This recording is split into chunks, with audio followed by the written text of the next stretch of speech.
Welcome everyone to the Voice of the Terminus show. And that's all we have time for. See you next Friday. Bye! It's so good. It's so good to be back, isn't it? Welcome everyone, and say hello, Lex. Hey Lex, sorry Grumpy, I'll fix that, dude.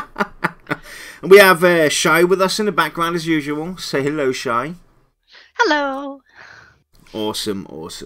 So Josh is unavailable this week. He's out travelling.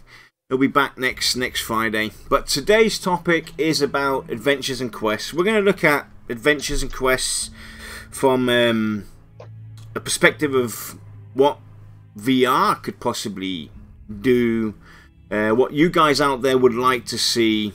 Because if we look at, past games, past MMOs, we look at their quests and everything, there's always something, for me personally, that's always been missing. And also some of the when you look at the reward system as well, I think there could be a little bit more to it that, kind of makes more sense for us as individual players when we're doing a quest. If you look at most of these games, they have tons of quests.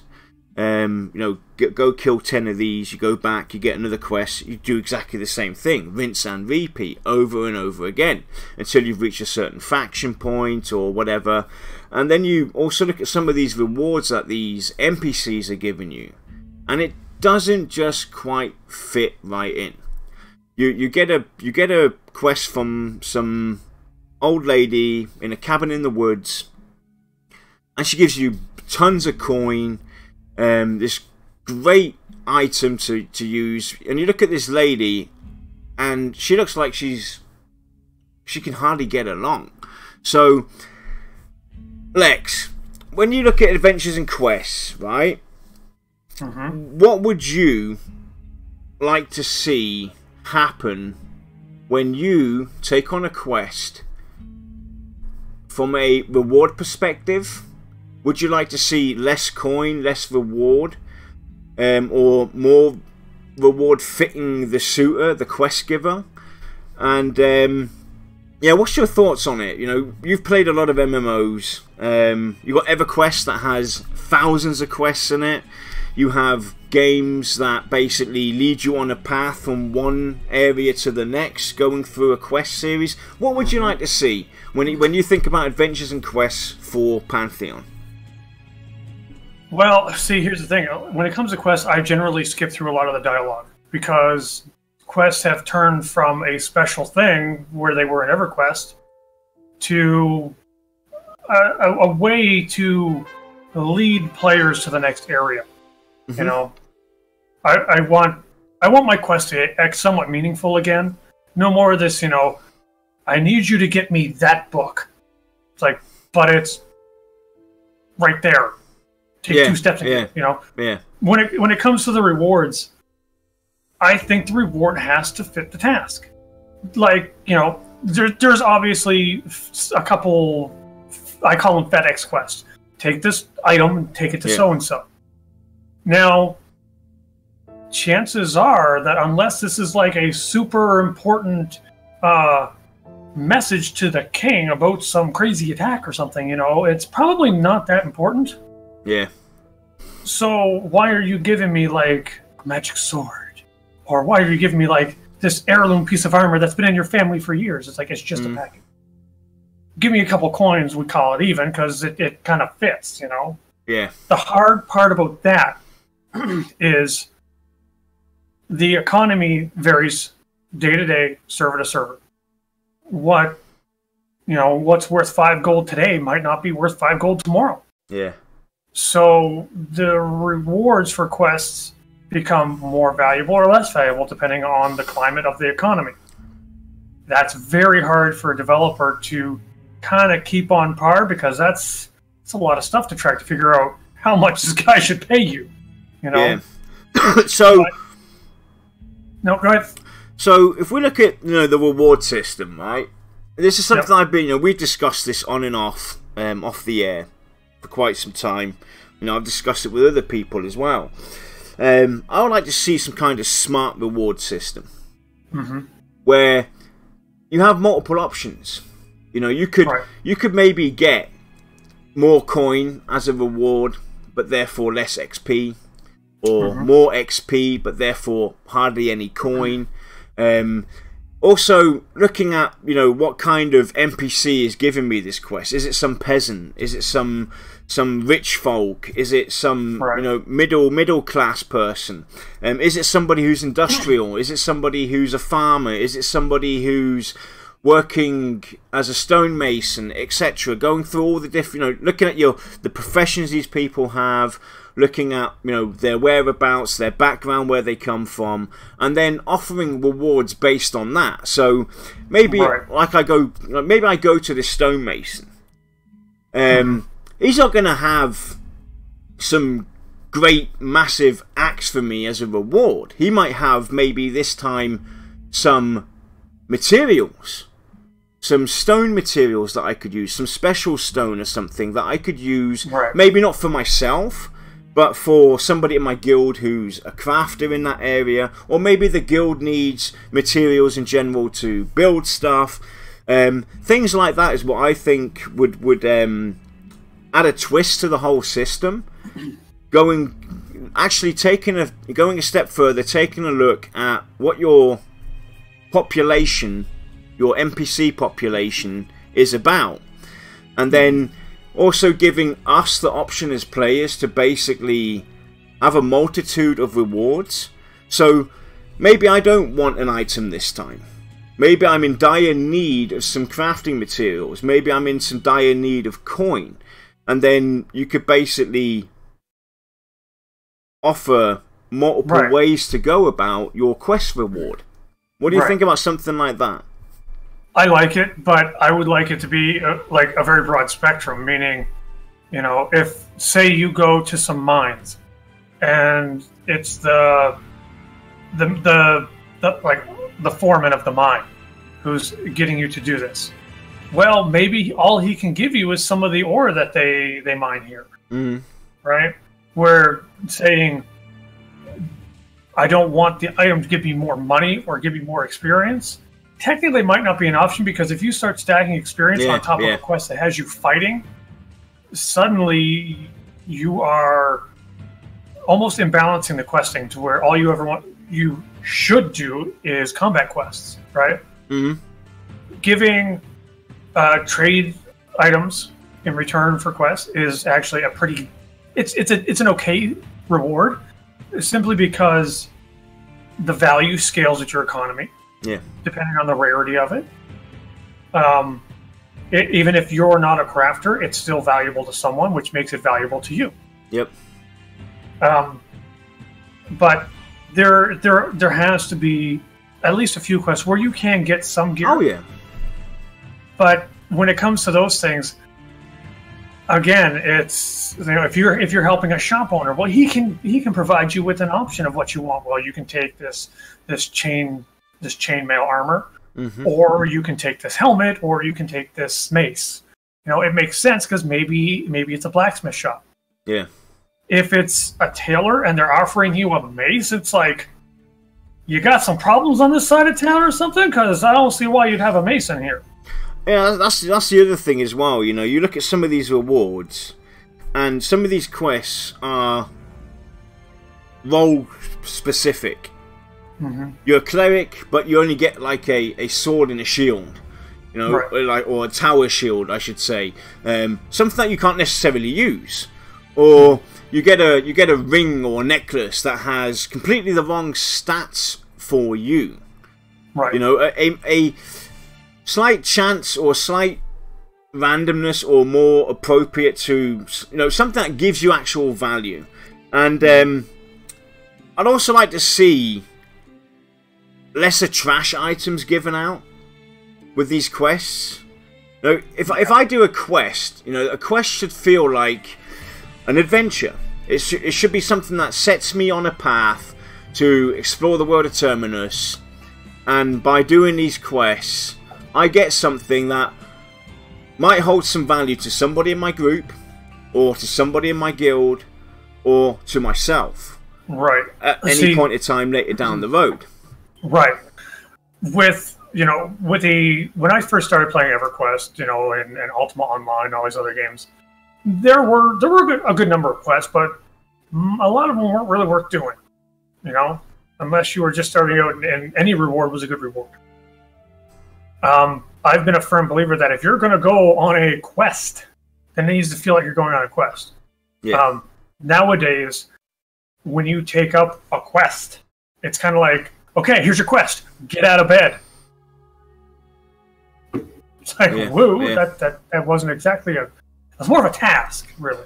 And I know I'm talking semantics here, but to some people, these semantics actually matter a great deal because it helps with your enjoyment or your immersion or your role playing or whatever, So I almost kind of feel like if you're going to add a lot of these not so great quests, let's demote them and not make them sound so important. Make them a task. Yeah, split it up. I have a task for you. Go kill the rats in my cellar. Okay, that doesn't sound like a quest. Like a strap on your armor. Let's do this thing. It's a task. It's a handyman It's just do it. Do it if you got time. Yep. And that's actually a great idea. That's actually a great idea. Actually going one further and dividing these so-called quests into subcategories where you have tasks that you can do, like your side quests kind of thing. Like you can do it at your own time, at your own disposal, whenever you feel like it. Then you have your quests. Then you have adventures. Right. And that's another one. You could have one that's instead of calling it a group quest, it's an adventure. Or making quests that go into dungeons an adventure. Because it just by the name of it, you kind of get a feel of what it's all about. Yeah. You know that this is going to take me on an adventure. This is just a quest that I can do myself. That could be hard, or maybe I need a little help. But this is a quest for you. Yep. Because if I go on a quest to, run 10 miles, I'm pretty sure that's not going to be considered a quest to you. So, let's quickly backtrack again to the quests. And, you mentioned it, you go kill 10 of these. Now, I can understand the time sink that was put in back in the 2000s where go kill 10 mats, you go kill the 10 mats, you go back to the NPC, go kill 10 bears, you go back to the NPC, go kill 10 rabid rats, you go back to the NPC. Yeah. I can understand that was then. But if I go to an NPC and this dude asks me to go and kill 10 rats, 10 bears, 10 wolves, 10... Then just tell me to go and kill 10 of those. Just give me the list. Just give me the list, rather than sending me off. It's a time sink. There are a few exceptions to that, like a trial. Yeah. Here's your first trial. Go stomp on this bunny rat. So, but I like to call those honeydew quests. Yeah. Because they're not, of course, it's just your honeydew list. I got to do all this stuff I don't really want to do. Yeah. But got to do it.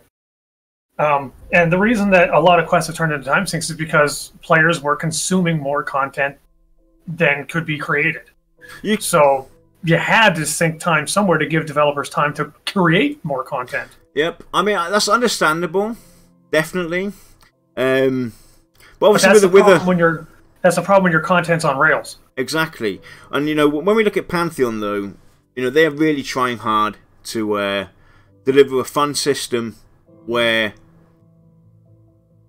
it's a part of the game, but that's not the core focus. Lesser quests, more adventure. But you mentioned trials. That could also be another sublet of your system. So you might enter a new area, a new zone that you've never seen before, never been to before. You stumble upon this NPC that offers you a quest, or a trial in this case, because hey, he doesn't know you. So he might send you on trials before the rest unlock. That's another thing as well. I would also like to see some quests have to be unlocked Yes. by doing a certain quest series before that, or a certain trial before that. And I would also like to see some dynamic quests as well. Things that basically the NPC might offer you a quest at a certain period of time. At a certain event in your adventure, he might offer you a quest, and then he won't anymore. Things that basically periodically come and go, like have city merchants, for instance. Maybe you've got a city merchant that wants you to go and deliver some goods to a neighbourly store. But that's only during the day. Because at night time, that person's in their house, sleeping, whatever, doing something. Things like that, I think, would also add to the immersion and offer, again, unique ways to tell your Pantheon story. Because you might get that quest, and I never will. Right. See, I always tell, when I talk to any developer, I always tell them it's the little things that really matter to me. As an example, a lot of the games I'm playing right now, I see tiny little glaring imperfections that have been around since closed beta. And it could be something as simple as, oh, I'm doing an execution move, and instead of stabbing him with my blade, I'm basically stabbing him with the hilt of my sword. You know, it just, you see it enough, that's all you see. And the same kind of goes with quests. When you see the same kind of quest, or the same kind of NPC, or the same town, or the whatever, it just becomes where any imperfection is absolutely glaring. Yeah. To the point where, I know it's not fair, but I kind of say this to prod developers a little bit. I say it's lazy. Yeah. Because it's not really lazy. Doing this stuff takes a lot of time. But not pushing the envelope, not adding the extra little bit of tiny little details, be it a little fix, be it maybe this NPC changes to someone else at night because they have to do shifts. Yeah. You know? Not doing that stuff, in my mind, in 2018, is lazy. I mean, you're always going to get those people out there that will view this from a different point, saying, well, you know, I want to be able to do that quest as well. You know, I want to be able to do that. I would agree. And yeah, like you said, you would agree. But at the end of the day, you know, this is... Not everybody can be that hero. You have to kind of decide, what do you want? Do you want to have an experience unique to you? Or do you want to be able to follow a guide to make your experience easier, but a cookie cutter, same as everybody else, just different order? Yeah. Which you could argue is a different story. Yeah, but I think being able to have a completely different story than your friend or your spouse or the buddy you just met makes conversations. Yep. Which helps bond you and that person together, which is what the older school MMOs were all about, just creating those bonds of friendship. And it's a small step on that road to where that different experience would fuel more of those kind of events. So let's go and talk about that a bit, right? Different stories, because we know that with the perception system, we have already basically said that the way the perception system is going to work, which for those out there that might not have heard about the perception system or anything, that are new to watching us, perception's kind of like a acknowledgement of your class, your race. Some will perceive things a lot easier than others. Certain areas might trigger things that you perceive as well. But what the most interesting thing about the perception system when it comes to the questing is Lexa might have done 2 follow-on quests prior to me joining him. And we group up, we reach this perception point. That's basically part of his adventure that he's going through, or his quest series that he's going through. I can still take part in that part of the quest, or that part of the series of quests, and go on the same adventure with him. I haven't experienced what he did prior to this, but I can still join him, and that is kind of you know the direction I think they should go. Some quests, yes, like you said, we need some FedEx quests, we need some time sync quests, definitely, but it shouldn't be a flood. And it's the same with normal quests as well. Some should require maybe prior quests to have happened, but it shouldn't be something that is a constant. That always bugged the hell out of me. You log into a game, you want to go and play with some buddies, they're doing some quests, you haven't got the prior steps done or anything like that, you can't help along. Why the hell not? They've already got the knowledge for the prior steps. So maybe they could, if you look at it, basically, let's say we have a quest series, there's 5 steps to this quest. You step in at step 4 and 5. Your XP reward's obviously not going to be as big as what they've gotten. I would be perfectly fine with that. But if I'm joining a quest, I mean, obviously, yes, I might want the rewards prior to that. So I have the choice of either going back and doing that quest again, or carrying on with my friends to go off. Well, what would you think about something like that, where you could basically step in at any point in time, lose out maybe on some prior rewards, but still finish that quest series per se, because the rest of the group have already accomplished the prior steps for you, and they've basically passed that knowledge on to you. What would you think of something like that? Well, a lot of you folks out there know that I'm a software developer. Me and some friends, we used to dabble in game design. At one point, we even tried to make a game. One of the things that we had come up with was what we called shadow quests, which was every quest is shareable. But if you don't meet the requirements for that quest, then you get a shadowed version of it, so you can still track progress and stuff like that, and get a reward for helping them besides just the usual, pat on the back, way to go.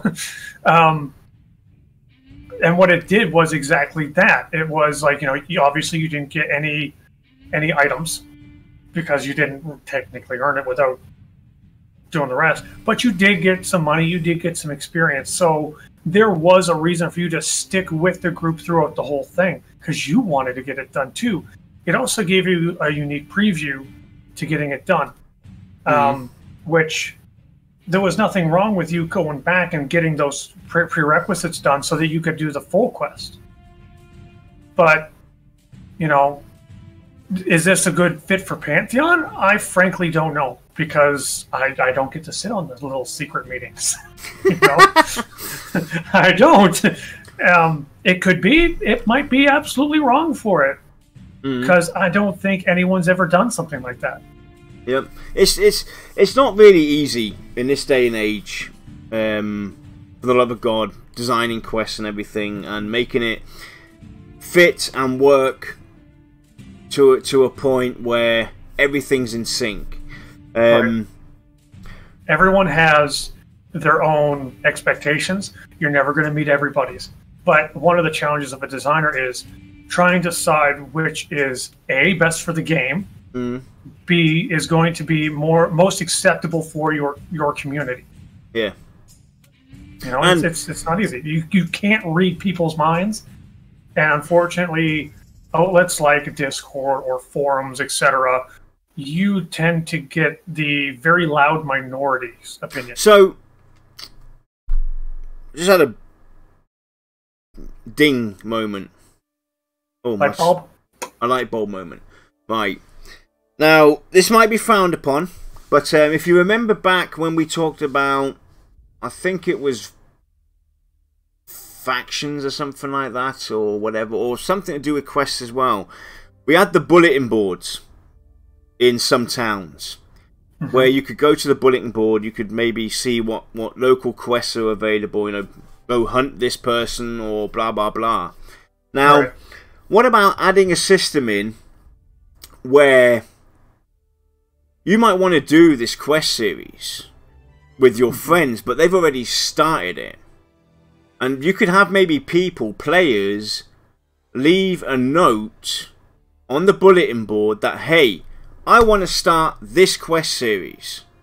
You go to it, you pull it up, you see who actually wants to go and do exactly the same quest as you. And you could form groups that way. What do you think about a system like that, where we could interact with other players to kind of find ourselves, find our groups, to go and do these certain tasks, these certain quests, these certain adventures? For clarification, are you talking like an LFG system on the quest level? Yes. Okay. I tend to be leery of LFG systems simply because they've never been done right. Ever been done right. If someone could actually sit down and spend the time to do it right, theoretically, like communism, it could work. You know, but when it comes to trying to do something that's even relatively minor, like say a 3 or 4 step quest, you know, not an epic, but just a regular quest, I tend to have a lot more reliance on us players' ability to actually communicate to each other using other channels like OOC, or out of character chat, or shouts. Even if it's only specific to this zone, you could find other people that are currently on it. The reliability of that, again, is still a crapshoot at best, you know. So I don't think there's really any good solution. What about you being able to, like, just instead of an LFG specific channel or UI, let's say, for instance, now you could toggle. You have like little boxes next to those quests, and you could toggle public. Right. And basically, what that would give you is, when people take on a quest, for instance, they go and start this quest, maybe something pops up that, hey, Lexa is currently... I have to kill 30 brown bears. You know, is also started this quest, and maybe you haven't got an update yet. It gives that player information saying, hey, maybe you want to reach out to him if you know, want to do it together. Maybe something like that could maybe be like the middle point, the meeting point. Right. You could automate that a process like that to where you flag it as public or willing to accept help. And what this would do would be like, if you're in the area, say you have the quest to kill 30 brown bears, I have the quest to kill 30 brown bears. We both have it checked as, you know, public or whatever you want to call it. Because we're in the area, it could basically prompt me and say, would you like to group with this person? They're on the same quest as you. They're in the same area as you. So all signs point to this would be a good partnership. And, I mean, there's going to be parts where personalities kind of collide or rub wrong, but let's be honest, more often than not, you're probably going to find someone who's just wants to get it done and then leave. And that's fine. Yeah. As long as it's non-intrusive and optional, I think it'd be fine. I would probably use it. I can't say for everybody, because there are some quests that I get really frustrated when there's, like, you know, release day. You have to kill 10 bats, but there's 48 people in the zone and only 10 bats. Yeah. You know? So in that situation, it would actually be beneficial because you'd have more people to help you get this done, assuming you can share quest progress. Yep. So let's go and have a look at adventures and quests. Dungeons and your normal quests. What would you like to see? A different reward system, a different name for your quests when you go into a dungeon? Would you like that to be more of an adventure for you? Would you like to see a different reward system for when you go into a dungeon, maybe? At the end of that adventure? For the naming, like, say, to go into Halnir's Cave, it's actually called an adventure, not a quest. Because you're expected to have a group, which means you're having an adventure with people. It would be more of a vanity change. It's one of those things where it's like, if they don't do it, big deal. If they do it, that's cool. That's really cool. That's going the extra mile in my eyes, which to me goes a long way. To others, probably not so much because it is pure vanity. Exactly. When it comes to the rewards for something like a very difficult quest where you do have to rely on others, there is a certain social difficulty as well that you can't gauge, right? Because maybe you and I group up. I'm the tank, you're the healer. We just don't get along. We never get along. Yeah, we're at each other's throats all the time. That represents to me a social difficulty of that quest. Okay? And while it is just another obstacle to get past, I do feel that that sort of thing does warrant a little bit of a boost in the reward. And I know what most people out there are thinking, that, you know, when you get a dungeon quest, it usually does have elevated rewards, and you're right. But speaking from like WoW's experience, when it's like, go into this dungeon, kill this end boss. Okay, I'll kill him. And you do sometimes get the choice of, what do you want? One of these 3 or 4 items. But the thing is, what I've noticed most is that those rewards are either extremely overpowered for the content that you had to complete, or extremely underpowered to where the drops inside are better. Which is kind of like, granted, this is a guaranteed reward versus a chance at a drop. Yeah. You know, you could argue that, and I would agree. But it's just something that doesn't feel right, which makes me honestly care less about dungeon quests now, because it's like, if I have it, fine. I'm still going to run the dungeon either way, because I consider myself a dungeon runner and a raider. So that's what I do. That's what I have fun with. But if I don't do the quest, I mean, quests are so trivial nowadays, I really just don't care. Yeah. So, what kind of quests do you prefer? Do you prefer, like, you know, we've talked about your FedEx quests, your task quests, go kill 10 of these and whatnot. But when you get sent on something that's meant to be a challenge for you, do you prefer it in individual steps, or do you prefer it as a series of events that basically lead you on your quest or your adventure? What's your reference there? I'm assuming you're referring to like multi-stage. Yeah. As long as the story is compelling, and there's a nice curve to the difficulty of the stages, I love them.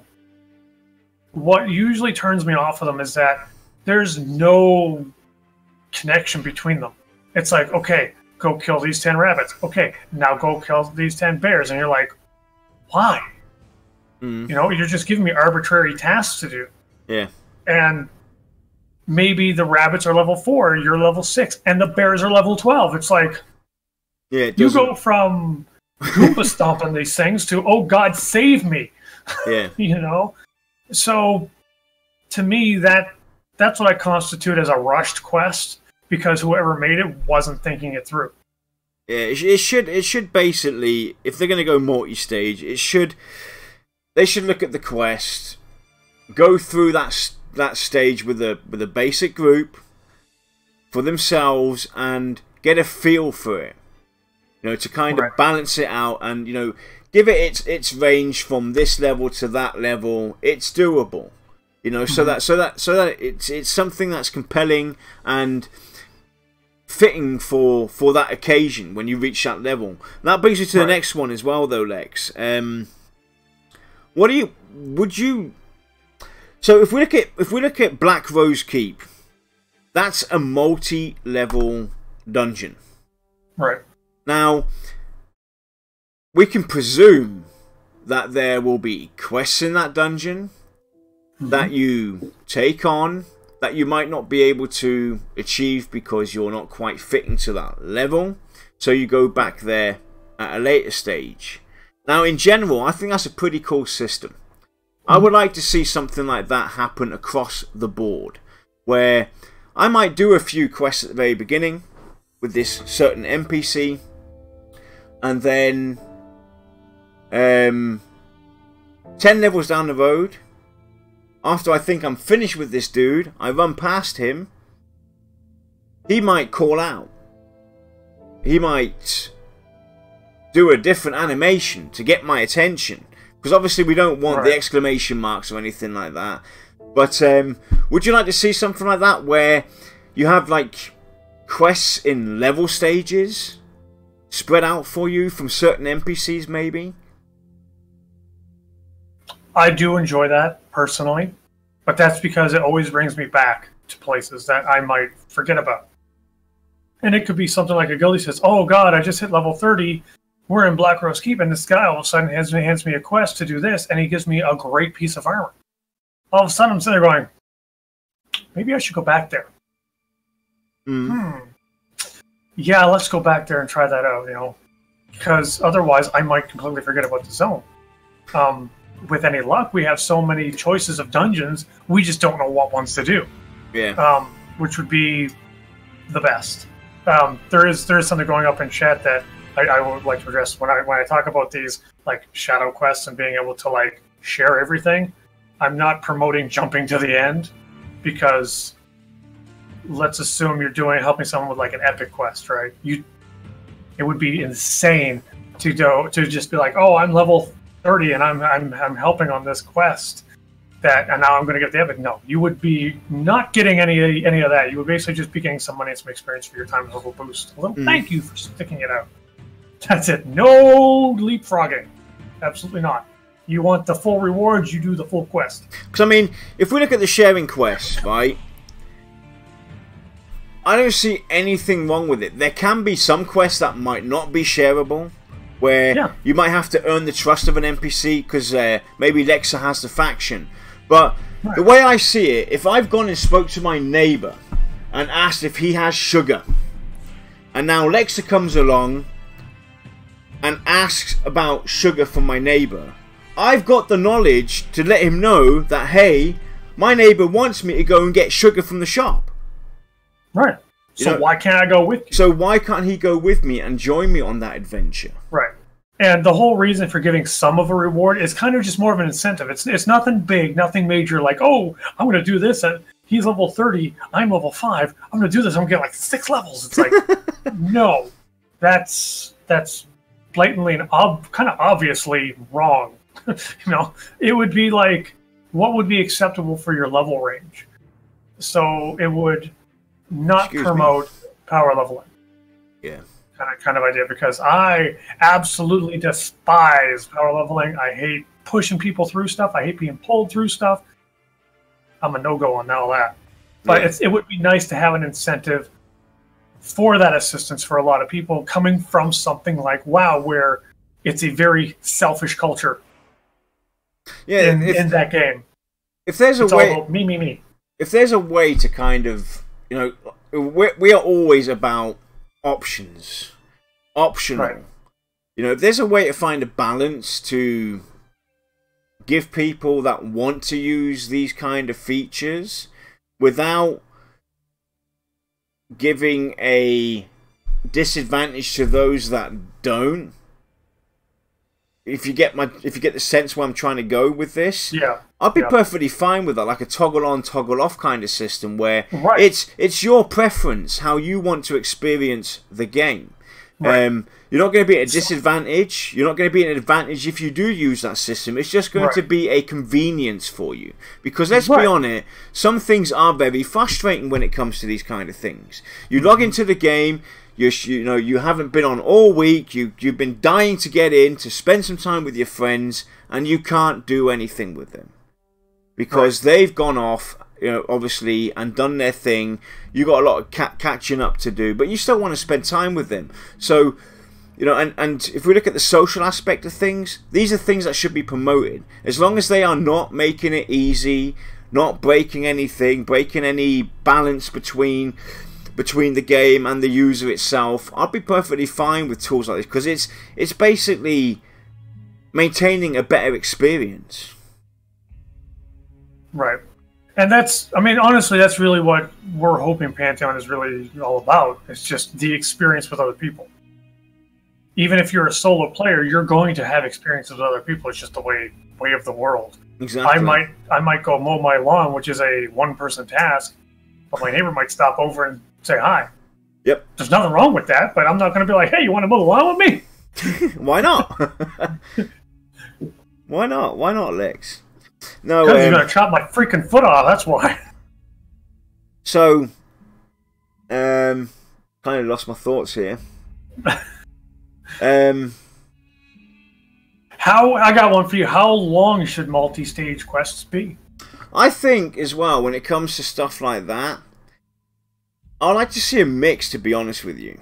Mm-hmm. Like a basically risk versus reward kind of system where it all depends on what risks I'm taking doing this multi-stage quest series. What my level range is. Maybe I've out-leveled that area, so it's going to be a lot faster for me. But I would like to experience something that could ultimately take months to do. I'm going to be honest with you. I would love to have something where... What?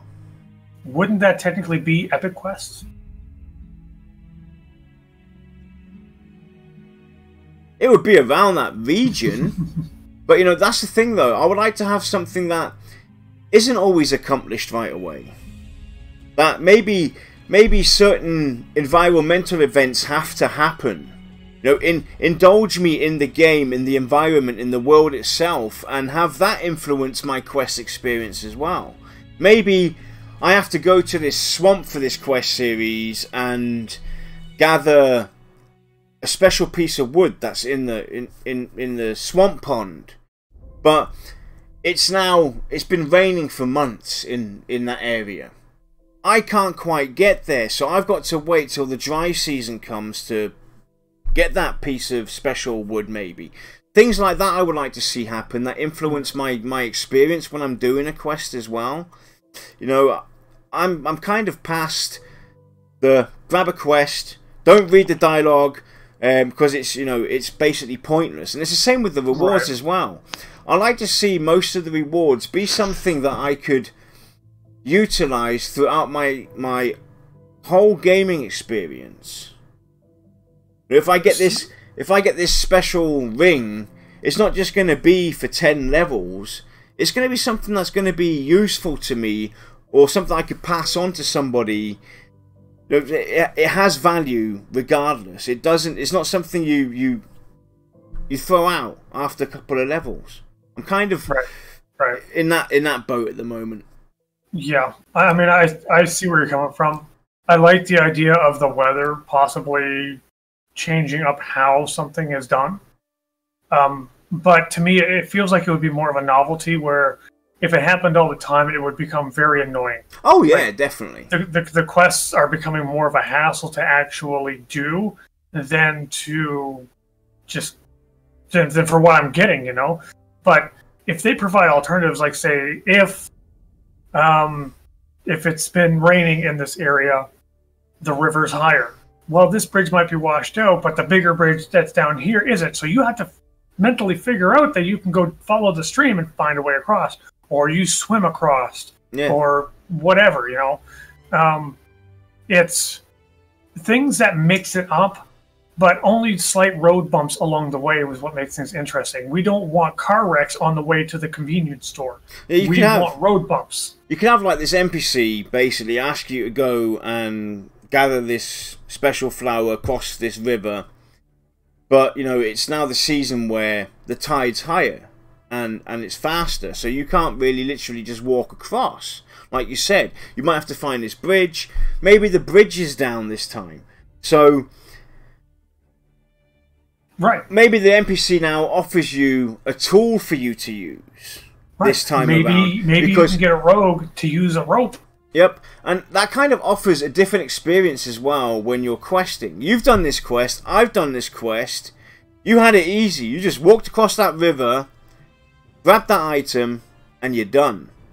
Whereas I had to get a rogue or rebuild a bridge. Maybe I had to have a crafter with me to rebuild this bridge because it was broken or it was shady. It was unstable. Right, and I mean the thing is, we don't want, well, at least I don't want these variances to cause major changes in the way you complete the quest. And in terms of, oh, he did it in 15 minutes and I had to do it in 3 days, that's a little much. But if it's like, oh, maybe it took him 10 minutes and it took me 13, whereas this other quest took me 8 minutes and it took him 9.5, But and then we when you talk about doing this quest, you'd be like, yeah, dude, I just walked across the bridge, and you're like, there was no bridge. Yeah. It's like, what? Yeah, there was no bridge. It was like gone.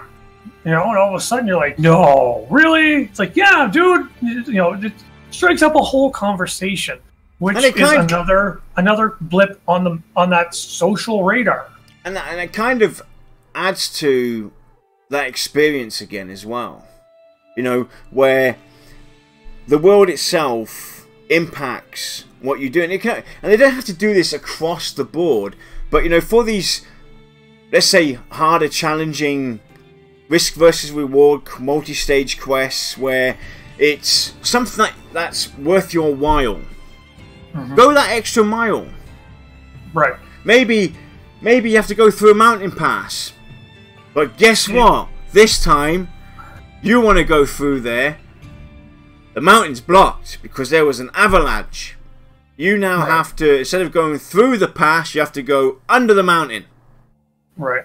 See, the funny thing is about quests, even using World of Warcraft as an example, doing the old Hunter Bow Legendary from Molten Core vanilla days, you can tell someone spent a lot of time putting it together, and they really cared about it because it was good dialogue, it was challenging, it was fun, the reward was great for the time.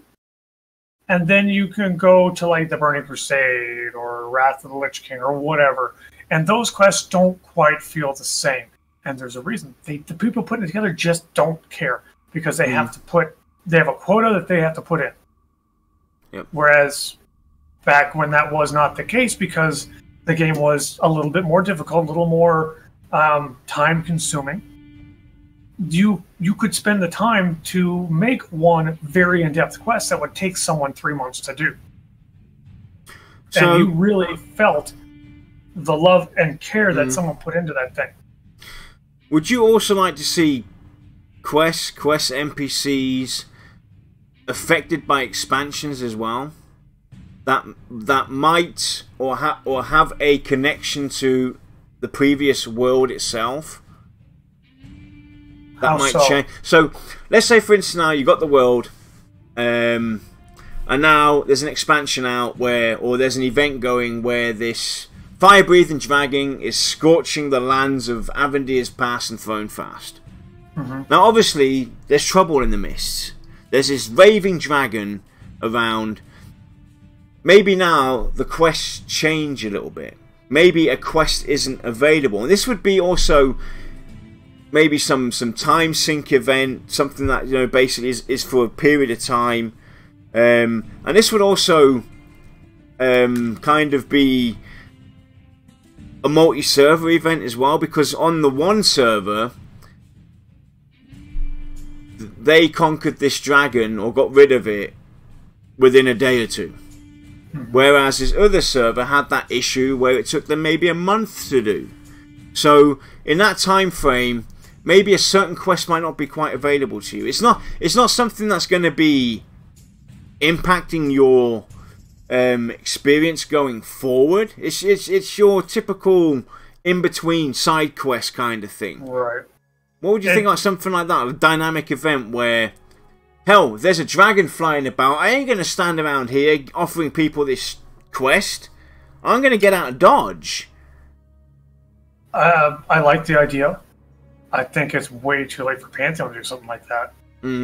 Because I like the idea of a quest depending upon an event for being active. Like, say, this one quest NPC who tells you to collect wood for his cottage. Now that there's a fire-breathing dragon roaming the land, maybe he's asking you to get buckets of water to help put out fires in the village. It's one step in a direction where the world feels more alive. versus just a cardboard set. And I'm not saying it would be easy to do, but I don't think it would be nearly as involved as what some people would think. Yeah. It's just, I think one of the keys to having a very dynamic world is having a lot of these NPCs or a lot of these quests that are actually hidden behind the scenes that are only there during when certain requirements are met. You know, that the change is there and ready to go. It's already preloaded on the server, but the players have to get there. So let's kind of look at a different aspect of quests. What kind of information would you want to see when you get a quest? Some, you know, we know some games out there, you have a marker. You got it marked on the map, you know exactly where to go. Or it's written down in the dialogue exactly where you want to go or have to go.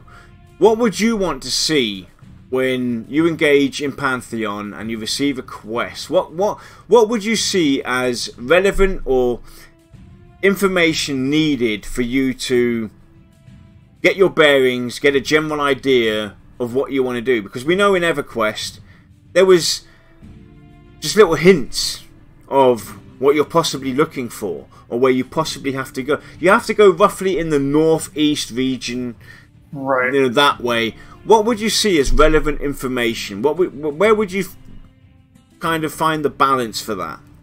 It would have to depend on the context of the quest.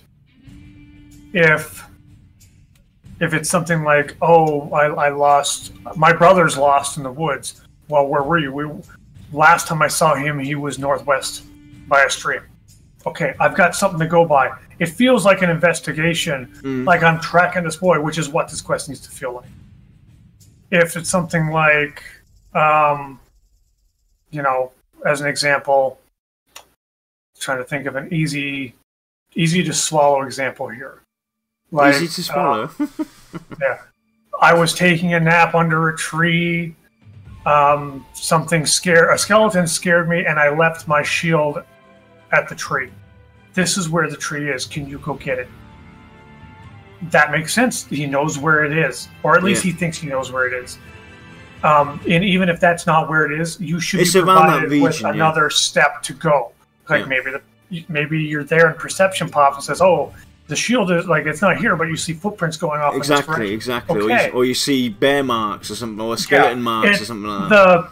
The dots are connectable. What usually frustrates me is when they're like, cardinal points. Everyone knows cardinal points. You know, north, northeast, or northeast. You know, so on and so forth.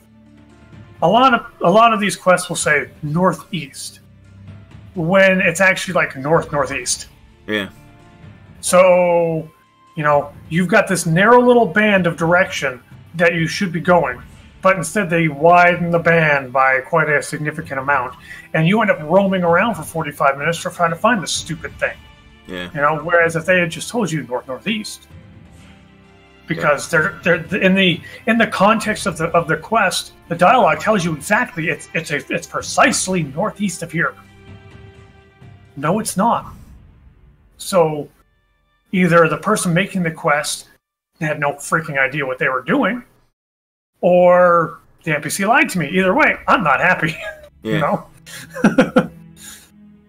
But there should be things, there should also be stuff where it's more of a riddle, it's more of a task to do. Like, the goblins are raiding a village. I don't know where they are. They were last seen, blah, blah, blah. Right. So all you know is that there's goblins near this town. Somewhere. But at least it narrows it down. Yep. Instead of going, there's goblins in the zone. Oh my god, can you kill them? Yeah. Okay, I know of at least 7 camps. Which one? Because they're all different. Exactly. Yeah. And that's basically as far as I would go. Because, you know, I still want to adventure, experience things, you know, go on. We're going to go that way. Let's just go that way and see where it leads us. You know, and I want to be led to, you know, even though I must admit I did enjoy that to some point, because it was kind of it made sense getting led from one town to the or one area to the next kind of thing. It made sense from a point of they have a clear-cut idea of how to bring you forward. That's because of the lack of creativity, you know. And when we look at Pantheon, it's a completely different game. You know, this is about socializing and about you know, quests are secondary. Right. They you know, they're there, but you know they aren't as important. You know, I think that there should be lesser quests, therefore the better reward. Unlike your epic, for instance, your epic should be something. It should feel epic. It should feel epic. It shouldn't feel drawn out and tedious. You know, that's one thing that got me with EverQuest. It just chewed on my nerves relentlessly. Where it's like, I understand there needs to be a test of patience in here, but there are some epics where it feels like every other step is about patience. Camping a 36 hour spawn, or a ground spawn that's every 8 hours and there's 17 other people trying to get it. You know, it becomes more frustrating.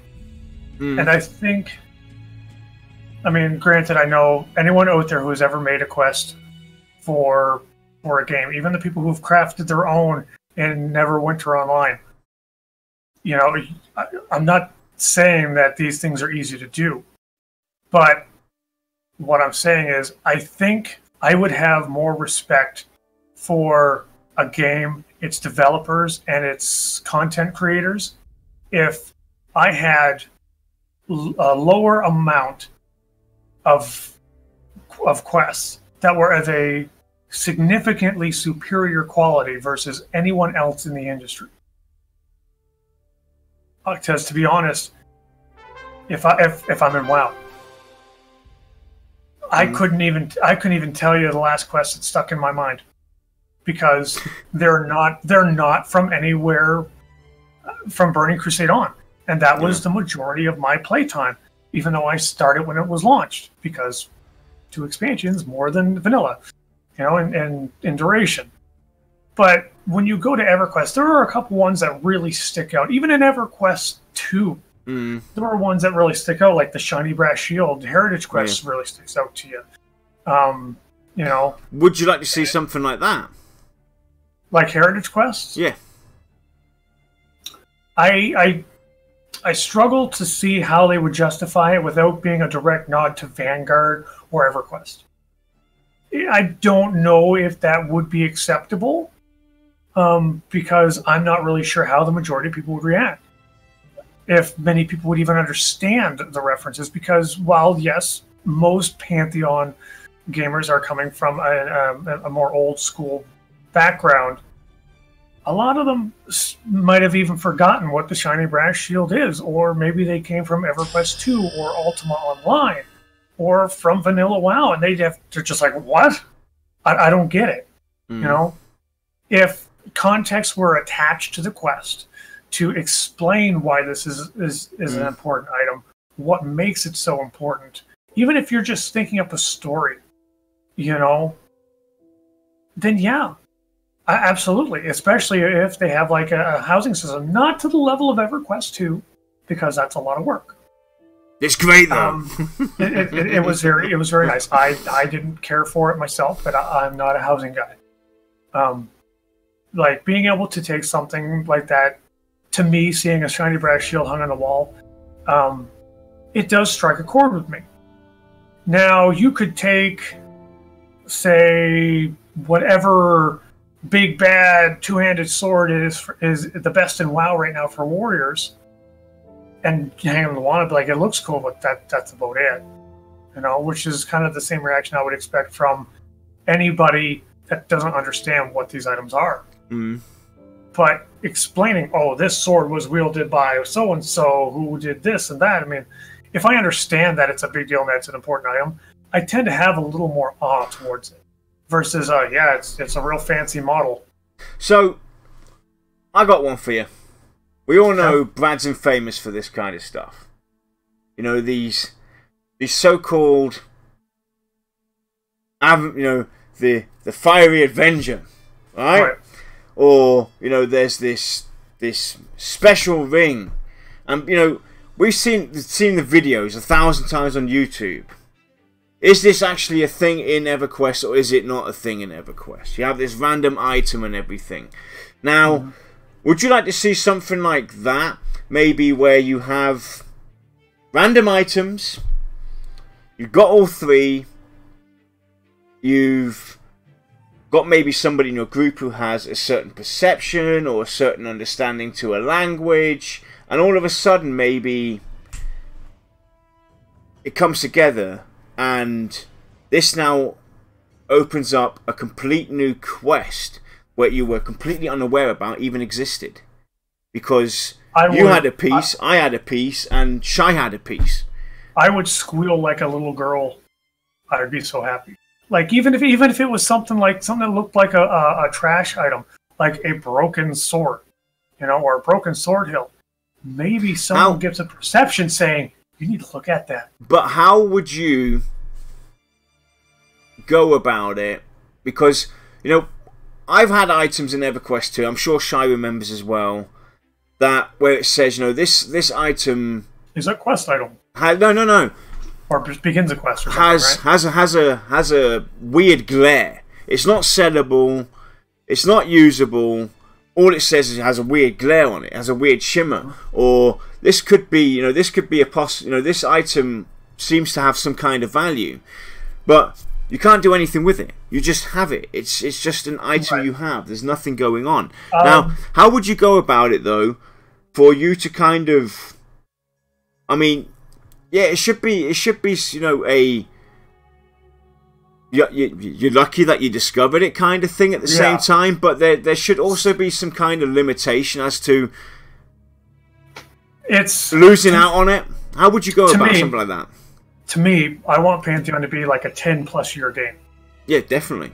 I want it to be it. If I'm spending money on a sub per month, I mean, I'm a stingy SOB. Everybody here knows it. And so if I'm spending money per month, I need to feel like it was well spent. If 3 years down the road, yeah, we might have an expansion, but maybe we find maybe other people have found it. But maybe I find something that's new to me. I'm shocked, I'm amazed, I'm engaged, and suddenly, like, the sub's worth it because I'm getting a unique, or at least a unique to me experience that no other game can do. Like, take the instance for a broken sword hilt. It looks like a gray item. You loot it off some orc. Well, maybe there's a small chance that one of them is actually a quest, an item that starts a quest for a sword, right? Or something. It doesn't even have to be a sword. It could be whatever. But perception triggers that there's more to this than you realize. And you notice that as a trash item, maybe all trash items stack. This one doesn't. Because if we think about... Because your perception triggered. And now, suddenly the wheels in your head are turning. And you take it to a crafter who can identify certain things. And he looks at it and goes, oh, this is like really crazy stuff. You should, it says this engraving on it that says go here or something after he cleans it off. And you go to Throne Fast to talk to this guy. And he's like, that's my father's sword. And all of a sudden it's like, mind blown. But it should also kind of be something that isn't necessarily you see it straight away, you know exactly what to do, but it should have a common sense behind it. Like, this item has strange markings. So there's two things you can do. You go to a crafter maybe, or you go to a linguist. It goes click in your head. It has to kind of make sense. And it could even be someone of that race that knows that language. Yeah, exactly. So you go to a crafter who can identify things or whatever. He might not make it out right away, but he can say that this seems to be the dialect of the Archai. Right. You now have to go and travel across the world to the Archai village or town or city. Or just get an Archai player. Yeah. Maybe. Something like that. I think just something to engage the community. And if we think about with fishing what they plan to do, finding treasures and stuff like that, Maybe possible. Maybe they could add things in like that. You find this old shoe, and guess what? Shiny inside. Yeah, maybe something shiny inside, or you know, you clean it, and now it's got some special markings. Right. Maybe it's not a coin. Maybe it's some like shadowy thieves guild token thing. You know. Yeah.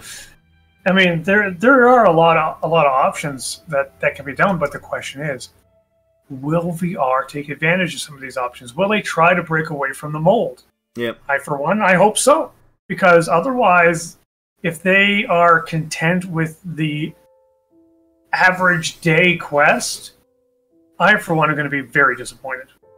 So, what would you want to see though when it comes to quests? I mean, we talked about this, you know, a bit in between, but we never really went into what would be your personal preference? Would you like to see a lot of quests in the game, a lot of, you know, smaller quests? Would you like to see lesser quests, therefore more reward? What would be your ideal balance? What would make you?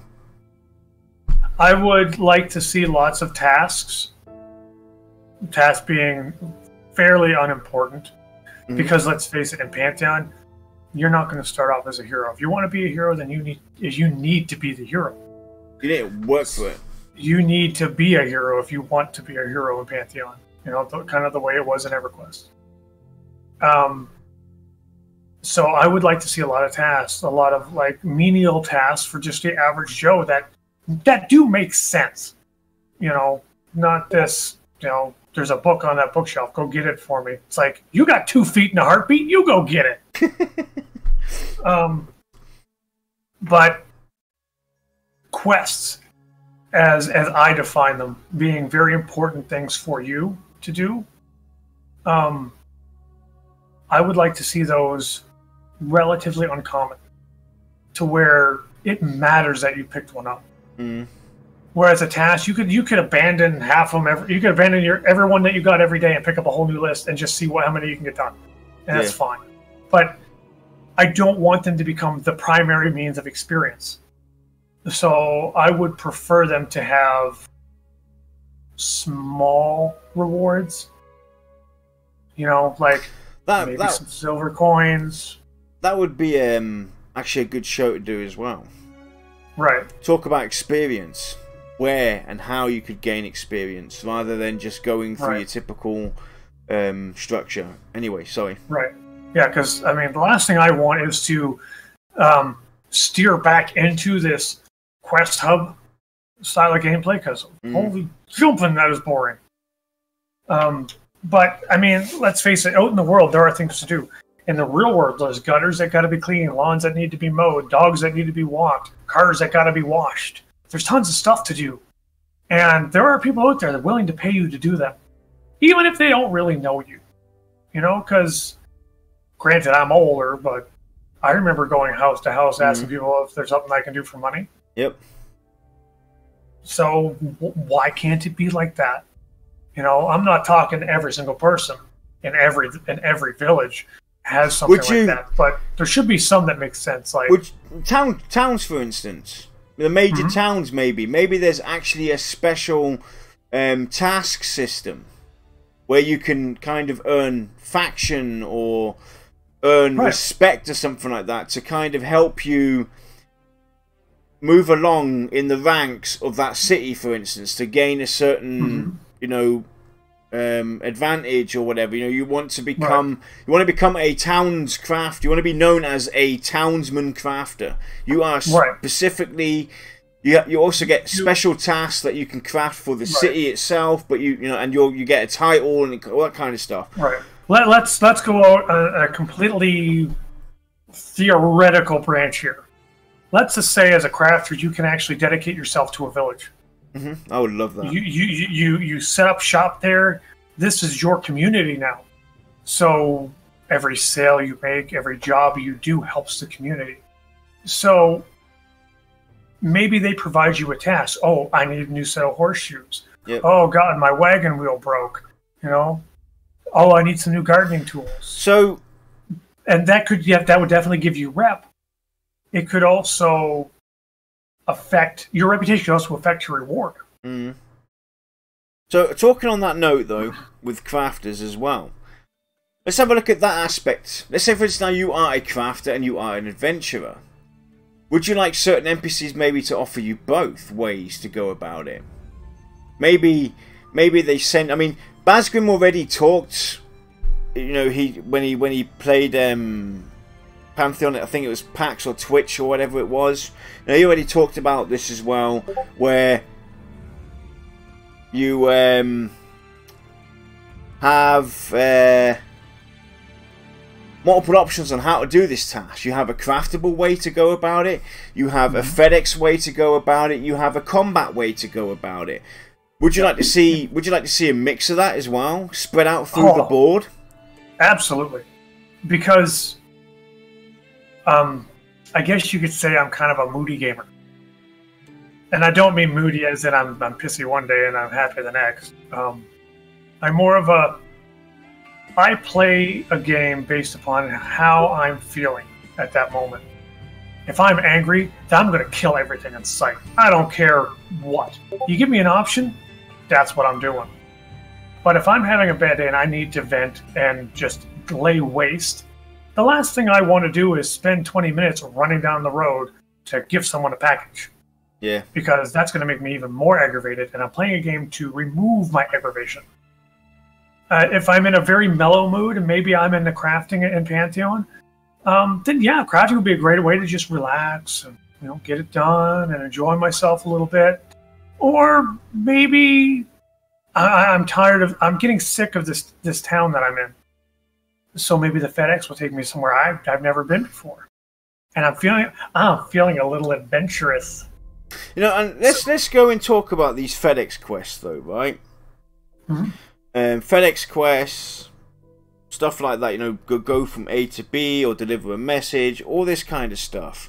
Now, in a lot of games, they're level based as well. Mm-hmm. Should it be level based though, something like that, or should it be open to you whenever? Because it's basically take this letter and bring it to X, or take this package, deliver it to X. Yeah, you might be out leveled in that zone, but it's still nothing of danger. Of course, some of these quests might have dangers on the way. Mm-hmm. You know, obviously, right. But you know, should those quests be accessible to you at a later stage as well? That's a tough call. I have nothing wrong. I mean, I would absolutely love it if some quests had a challenging mode where you could just kind of boost the difficulty to just make it a little more interesting. Mm. Like say it's just a note. Someone needs to send a note to his mother in Thronefast, okay? And you're 4 zones over. It's not a very important package, so I'm pretty sure bandits aren't going to jump you over it, unless it's just like, oh, just give me your stuff and go, kind of event, which, you know, written correctly works. But if you're taking a note to this guy's mother, and bandits say, "Hey, give me that note," you're sitting there going, "It's a note to his mom. What do you want with it?" Let's go one further. Let's actually talk about that challenge mode that you said. Let's make the NPCs really smart. Let's make the quest system really smart. We know NPCs are going to have dispositions and behaviors. Mm-hmm. Put that on the quest level.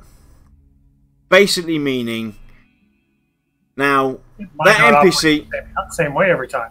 That NPC now offers me a quest at level 5 to go and take this letter, bring it to Thronefast. I'm now level 35. Mm-hmm.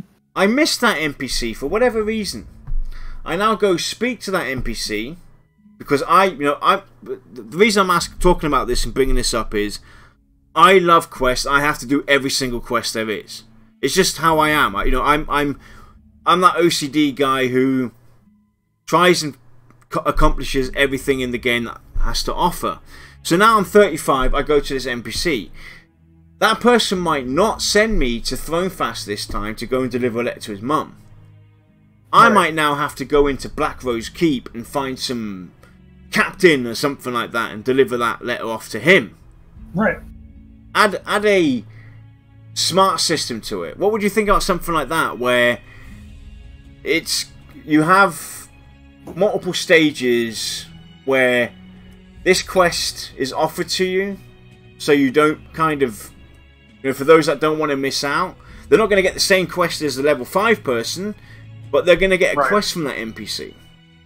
I mean, if we're talking FedEx quests, there could be an NPC that is specifically designed to give FedEx quests. And it might not be every day. It might not, one thing that really ticks me off is freaking dailies. Dailies to me is the epitome of lazy. And honestly embarrassing for developers. But anyway, let's say he randomly can assign X number of these dispatches a day. Because he's a parcel dispatcher, So it would kind of make sense. And maybe you have to be a certain level. TPS. Terminus Parcel Service. Hopefully, it doesn't get eaten. But I mean, it would make sense to be like, you're like a 4-year-old with a wooden sword and a freaking strainer on your head. I don't want you going through Wild's End. You're never going to make it. It would make sense that the guy looks at the player and go, no, I need this to actually get there. And then choose the level 30 person for the level 30 area. It would make sense. If you were close, like within a certain range, like say you're 28, I could see that being acceptable. It might still be difficult. You don't know. Mm. If you had dispositions to NPCs, you don't even really have to call them dispositions. You could just call them moods.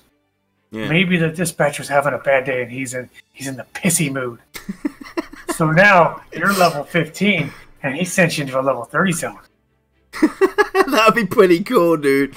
That would be pretty cool. As long as you have the dialogue to back up that he's in a pissy mood, I think you're good. Because even me, I'd take and go, no thanks. Yeah, it's like you go to this NPC and you're in a happy, cheerful mood as a player, and you go and you're running along. You talk to this NPC and he's really pissed off. He's like, "Get the F out of here!" I mean, granted, it's going to take very creative writing. Yeah, because it's very hard to get the tone across or any kind of inflection across when you're writing. So it takes very careful writing to do that kind of thing. And if you do it right, I think there's potential for a great amount of fun. So, my final thing to talk about, because I'm having a blockade at the moment. We're still not quite adjusted to our regular scheduling, but we're getting there. I swear to God, till this day, that I read an article on MMORPG.com with Jopper talking about the perception system, guild alliances, guild warfare, and dynamic questing, in the sense that based on your answers, you might get a quest, you might not. Because if you answer wrong, he might tell you to go elsewhere. What do you think about something like that, where how you answer might impact whether you get this quest or not? It could be something that's timed, or it comes back at a later level for you. How would you go about something like that, where you answered wrong, I answered correctly, you don't get the quest, haha, I did. How would you feel about something like that? Like, let's say it's a yes or no kind of answer, where you have two options. One says, one you're going to get it, the other one you don't. You just don't know which one. And you picked the wrong one. I would be upset knowing that because I made a mistake, I can't do this now. I would be better off with no matter which one you choose, you get a quest, but it might not be the one, like the good one. But another way around it is to do a reset timer on it, where it's like maybe every 24 hours is just an easy one to go to. You can talk to them again, and you try the different option. But then you run into the problem of your immersion basically got crumpled up and thrown out the window. Well, you know, there's something going on in chat with dailies. Now, I ain't a fan, I'm going to be honest. I hate daily quests. Because for me... I have a reason. Yeah, because for me, it's laziness. They're added into the game just to keep you occupied as far as I'm concerned. They have... It's either all got to do with grinding your faction at the end of the day because they haven't got a smart way of you gaining faction. You know, if we look at faction quests, it's always the same. There's like 4 different quests that you can do. And you do them time and again. That's boring. You know, Right. Dailies is something that I personally would not want to see on the levels that we have in other games. If you're going to do something like that, be smart about it. Come up with something uniquely different that isn't your typical faction grind. You could weave dailies on a day of the week so that while you only have 5 sets or 7 sets, they interchange, maybe randomly, maybe on a schedule. So you could technically get away with like 4. Yeah. And suddenly you're not doing the same daily over and over again. Because my problem was, I was a raider in WoW.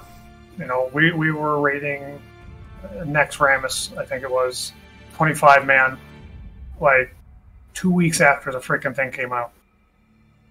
And my problem was that as a warrior, you have the durability and the repair cost. My repair bill was like 104 gold. Yeah. Almost a death. Well, not a death. I want to say like a repair cycle, which is a couple deaths. I had to do dailies every single day just for my repair costs. And then I had to go find some quests to do or something to farm or something to sell so that I could get my potions. It became a job. Dailies turned a game into a job for me. And because they were the same quests over and over every day, all I could think of was how lazy did the SOBs making these have to be? You know, you touched on something earlier on where I think dailies would fit in.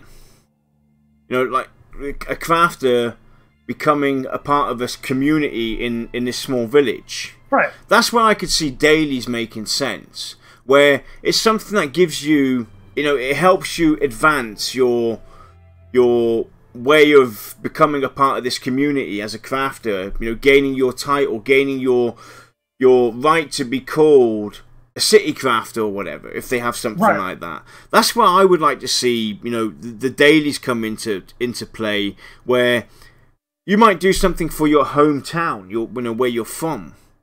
Mm-hmm. You know, and doing these dailies, and you know, if people do this, you might be able to upgrade the town. Right, if that's an option.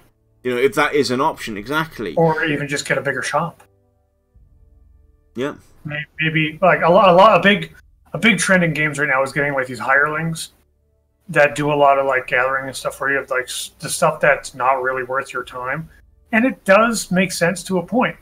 If you are like, think of an example here. If you're like a master carpenter, if you're gonna basically hire someone to do all the dumb tasks that you just don't want to do anymore, you know, like sorting the screws, cleaning up the shop, you know, making struts or whatever you find not worth your time. So that it does make sense, but I would like to see that be accompanied with a visual success. Meaning, if I walk up to a blacksmith shop that's owned by a player, and it's big and it's fancy, when I walk in, there's going to be hirelings that are like, you know, even if it's just a static animation just to look busy. Yep. Yeah, they're hammering away on stuff. They're doing their own thing because it makes sense. Exactly. You're a big, you know, entrepreneur. You know, you're a businessman now. Let's sidetrack real quick about what you just said with the hirelings to go gather stuff or whatever. How would you feel about something like that? I'd love it. Being available. And it would make me become a crafter. You hear that, VR? You know, I don't mind that as well, but I would like to go one further, because we're all about, you know, the challenge and the social aspect of the thing. You know, we want to, you know, experience this game, this adventure.